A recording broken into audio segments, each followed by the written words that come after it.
금리 인상 여론이 점점 더 가속화되고 있죠. 지난달까지만 해도 두 차례 금리 인상 말 같지도 않은 소리. 델타 변이 때문에 금리 인상 늦춰질 거다. 이번 달에도 동결하지 않았냐. 그리고 4분기에는 한번 올릴까 말까 하다 한 10월이나 11월쯤에 이런 이야기 했었는데 한 달도 안 돼서 지금 여론이 어떻게 바뀌었죠? 8월 인상하고 4분기에 한 번 더 인상한다.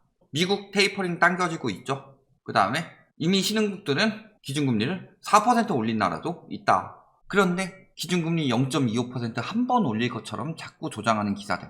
그래봤자 부담 안 된다고 하는 기사들.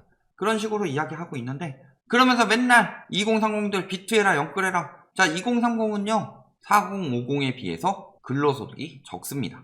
그만큼 빚에 취약하다는 거죠. 소득에 비한 대출이 굉장히 높습니다. 그리고 2030이 40쯤 되면 회사의 주역인데 잘리는 쪽은 어느 쪽이 더 쉬울까요? 일자리 감소될 때. 단기 일자리는 누가 더 많이 구하고 있을까요? 그런데도 불구하고 2030 계속 비투해라 영끌해라 하면서 유도하고 있는데 어떤 결과들이 벌어질까요? 자, 가계빚은 10조 원 늘고 물가는 2%대다. 금리 인상 초읽기 들어갔다. 자, JP모건에서는 8월 시작으로 2회 금리 인상을 전망하고 있다. 크레딧 스프레드 확대 중이다. 우리나라 금리 인상이 될 것처럼 예상이 되기 때문에 국채에 외국인들이 수요가 들어오고 있는 겁니다. 주식 팔고 국채로 가고 있어요. 그럼에도 불구하고 금리 인상 안 될 거다 안 될 거다 해외까지 투자하는 사람들이 주식처럼 도박성도 아니고 채권 같은 경우는 보통 그런 식으로 안 사죠. 공부 많이 한 사람들이 채권 사는 거다. 왜 살까요? 다 예상이 되고 있다는 거죠. 자, 그럼에도 불구하고 영끌 비투는 더 심해졌다 라고 하고 있죠. 어때요? 가계대출 증가 추이 계속 올라가고 있죠. 엄청나게 늘어나고 있더라. 이금융권에서도 관측되고 있다. 그래서 아니 하반기에 가계대출을 막아도 모자랄 판에 생계자금이랑 그 다음에 뭐 소급 적용 안 되니까 분양받은 사람들 정도 그 정도만 빌려줘도 모자랄 판에 4%로 맞추겠다. 4%로 맞추는 게 아니라 이제 가계대출 상승률 0%로 맞춰야 돼요. 마이너스로 맞춰야 되는 상황이에요. 그 어느 나라보다 소득 대비 가계대출 비중이 굉장히 높다. 그런데도 금리 올리면 더 오르겠지 떨어질 일은 없더라. 금리 인상이 부동산 가격 지표에만 직접적인 하방 요인이 되긴 어렵다. 자, 근데 이 말을 잘 해석해보면 어때요?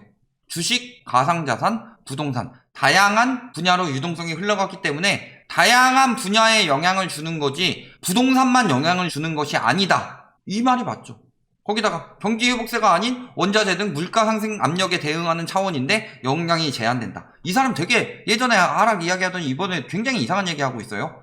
경기가 회복해서 금리를 인상하는 게 오히려 자산시장에 영향을 덜 미칩니다. 왜? 사람들이 버틸 여력이 되기 때문에. 그래서 수요 견인 인플레이션 때는 금리를 인상해도 사람들이 버틸 여력이 되는데 비용 상승 인플레이션 때는 사람들이 여력도 안 되는데 물가가 너무 올라서 대응하는 차원에서 금리를 인상했기 때문에 경기도 침체되고 금리도 인상되고 그러면서 소비도 침체되고 그렇기 때문에 사람들 여력은 더 떨어지기 때문에 영향이 훨씬 더 크죠. 무슨 소리 하고 있는 거예요 지금. 두 번 올려도 1% 여전히 저금리. 왜 자꾸 이야기를 하죠? 기준금리로 돈 빌려요? 이미 시중금리는 19년 6, 7월 수준까지 올라왔다. 시중금리가. 이때가 언제예요? 1.75%대. 여기서 두 차례 더 올리면은 언제 수준까지 올라가는 거예요? 근데 자꾸 기준금리만 가지고 이야기를 하죠? 시중금리가 오른 상황에서 기준금리가 오르는 거죠. 근데 이 교수 형은 맨날 저 얘기한다. 전문가나 작자들 아직도 저금리 타령 처하고 있어요. 미친 거 아니에요? 팔아먹으려고 작정을 해도 정도 것이지. 시중금리는 이미 올랐죠. 언제까지 저금리예요? 저런 인간들을 전문가라고 갖다 놨다. 그러니까 언론 쓰레기라고 하는 거죠. 그리고 올라도 떨어져도 문제다. 집을 사도 웃을 수만은 없는 사람들. 사고 싶은 아파트는 엄두도 내지 못할 만큼 올랐다 뭐 이런 이야기 하고 있는데 무슨 소리예요? 영끌에서 집 샀는데 내가 원하는 집이 아니에요. 더 오를까봐 지금 안 사면 못 살까봐 원하지도 않는 집을 샀다는 거죠. 하방 압력 들어가기 시작하면 어떻게 될까요? 그리고 그마저도 영끌에서 샀으면은 버틸 수 있을까요? 자, 예를 들어서 정말 사고 싶은 집이랑 어쩔 수 없이 산 집, 정말 사고 싶은 집에 진짜 막 금리 인상돼서 이자 내기 버거워요. 자, 그렇다면은 이런 사람들은 그래도 버티겠죠. 근데 어쩔 수 없이 산 집은 어떻게 될까요? 못 버텨요. 조금만 떨어져도 내가 이 집에 그렇게 미련이 있었던 것도 아닌데 떨어지면 전세가도 떨어지네. 차라리 팔고 그냥 서울 전세 들어가자. 싸게 팔아버리자. 그래서 막판에 급등한 지역들이 급격히 떨어진 이유가 뭐냐? 어쩔 수 없이 산 집, 혹은 뒤늦게 무리해서 투기 들어간 사람들, 이런 사람들이 영향을 받으니까 그렇게 된다는 거죠. 그리고 맨날 버틴다 이야기하지만 2030 하우스 푸어라고 하죠. 지금 LTI 지수 얼마 전에 발표됐는데 30대가 가장 높더라. 가처분 소득 대비 대출이 엄청나게 높다. 지금 다 이 생각 때문에 샀죠. 집값이 빚과 이자에 비해 가치가 클 것이기 때문에 무리해서 집을 샀다. 자, 2030 하우스 푸어들의 전형적인 패턴입니다. 왜? 집값은 계속 떨어지지 않고 오를 거니까 라고 생각하죠. 그런데 금리가 인상한다고 하니 감당할 수 있을지 걱정이 된다 라고 하죠. 근데 문제는 떨어지기 시작하면 어떻게 될까요? 떨어지는 시장을 거의 못 봤기 때문에 그렇죠. 2019년에 떨어진 건 떨어진 것도 아니다. 그거는 하락장이라고 표현하기도 어설픈 수준이고, 이번 때 보면은 이렇게 올랐다가 이렇게 떨어졌다 다시 그 이상으로 오른 거예요 지금. 근데 집값 폭등할 때는 아파트 가격 이런 걸로 이야기를 하죠. 더 크게 보이게 하려고. 근데 떨어질 때는 지수로 이야기를 한다. 전문가나 작자들이. 그러니까 혹하는 거예요 저들이. 왜? 주식을 뉴스에서 싸우니까. 자, 근데 보면 어때요? 지금 금리 인상, 초일기, 지금 채권형 펀드에서 다들 자금 빼고 있죠? 1.1조 이탈했다고 합니다. 채권값 하락, 펀드 환매에 나선 영향으로 풀이된다. 뭐 이런 이야기 하고 있는데, 채권을 지금 사가지고 빨리 채권 수익을 늘리려고 하는 거죠, 지금. 채권 수익이 올라가게 되면 채권 가격이 하락한다. 요거 생각하고 지금 환매에 나서고 있는 거죠. 근데 안전자산으로 자금이 유입될 수 있다는 거죠. 그리고 채권값 하락되면은 금리가 더 빨리 올라갈 거다. 시중금리는. 이런 부분도 생각하셔서 기준금리 0.25% 오른다고 지금 채권 많이 사놨는데 금리 인상된다고 채권 빠지게 되면 어떻게 될까요? 굉장히 위험하죠. 시중금리는 하늘을 찌를 거다. 지금 외국인들이 사서 누르고 있는 정도다. B2 실적 좋아요? 많이 산 거 뭐예요? 삼성전자, 하이닉스. 삼성전자 뭐 7만 전자 이야기 나오고 있죠. 반도체 가격 하락. 이거 세계적인 현상이죠. 근데 이상하게 동학개미들이 들어가는 주식들에 외국인들이 차익 보고 잘 빠지지 않아요? 이재용 삼성 부회장 풀려나면은 삼성전자 뜰 거라더니 보면 어때요? 외국인들 다 동학개미들 팔고 빠지면 그런 거 재빨리 싸게 죽고 동학개미들이 몰려들면 비싸게 처분하고 빠진다. 이상하지 않아요? 세력들이 있다는 거죠. 충분히 저런 정보들이 흘러나가고 있을 수도 있다. 동학개미들은 정보 싸움에서 지고 있다 이미. 그런데 거기서 빚까지 내가지고 하고 있으면 어떻게 될 것이냐. 인버스 하락 배팅이죠. 곧버스 뭐예요? 2배 배팅이죠. 하락에. 지금 이런 거 하고 있다. 곧버스 담고 B2 줄이고 있죠. 왜? 금리 인상된다니까. 벌써 시장 영향 가고 있어요. 투자 안 하면 미래 없다. 맨날 언론에서 이렇게 이야기하죠. 자산 가치는 계속 올라갈 거야. 너는 평생 지금 사지 않으면은 네가 계속 근로소득을 열심히 쌓고 해도 빚 더 내서 집 사야 되고 집값은 더 빨리 올라갈 거야. 부동산이 핵심이죠. 왜? 주식 안 해도 돼요. 코인 안 사도 돼요. 2030들 왜 주식 코인 했을까요?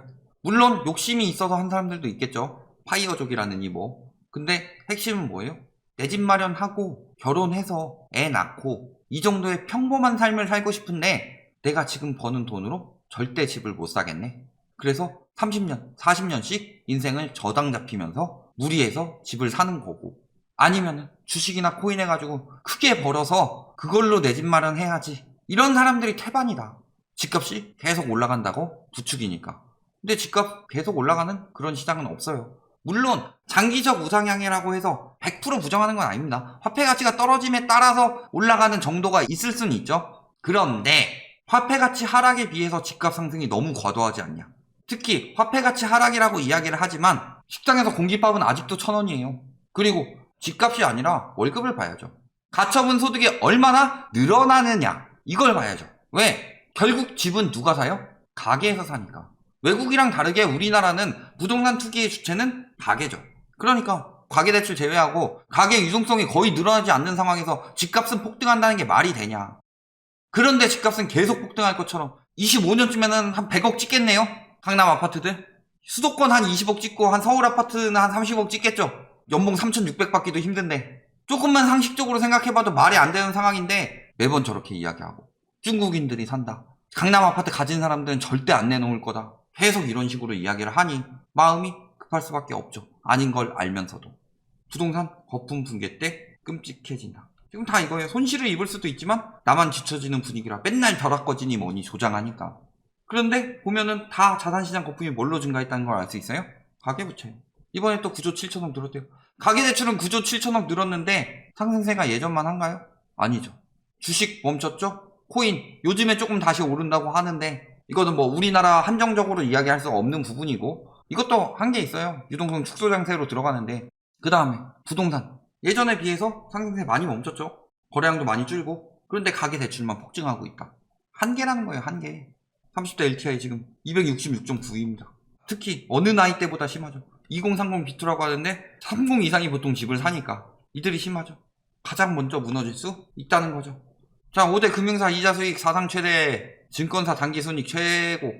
지금 시장에서 투기꾼이든 영끌이든 박터지게 싸워서 가격만 올려봐라. 수익은 누가 본다? 은행, 금융사. 그 다음에 주식 박터지게 해가지고 계속 뭐 여기저기 열심히 사봐라. 누가 올려요? 외국인, 증권사가 돈 번다. 끝물 시장에서 항상 저랬죠. 리먼 또 터지기 전에 2년 전부터 마이클 버리가 예측했지만 떨어지기 시작했을 때 2년이나 걸렸었죠. 위험한 건 2년 전부터 예측했는데. 그리고 그 2년 동안 폭등했는데 2년 뒤에 떨어졌을 때 어떻게 됐죠? 그런데도 여기 와가지고 그런 과거에 대해서는 쥐뿔도 모르는 대가리 텅텅 빈 것들이 오를 때는 뭐 30%, 100% 오르고 떨어질 때는 뭐 5% 떨어지고서 라이트하우스가 그거 가지고 위로하고 막 내 말이 맞지 할 것이다? 웃기는 소리에 집어쳐라. 너네랑 보는 눈이 다르다. 공부 좀 하고 오세요. 그리고 지금 영끌 비투하면 망하는 지름길입니다. 여기까지 말씀드리겠습니다.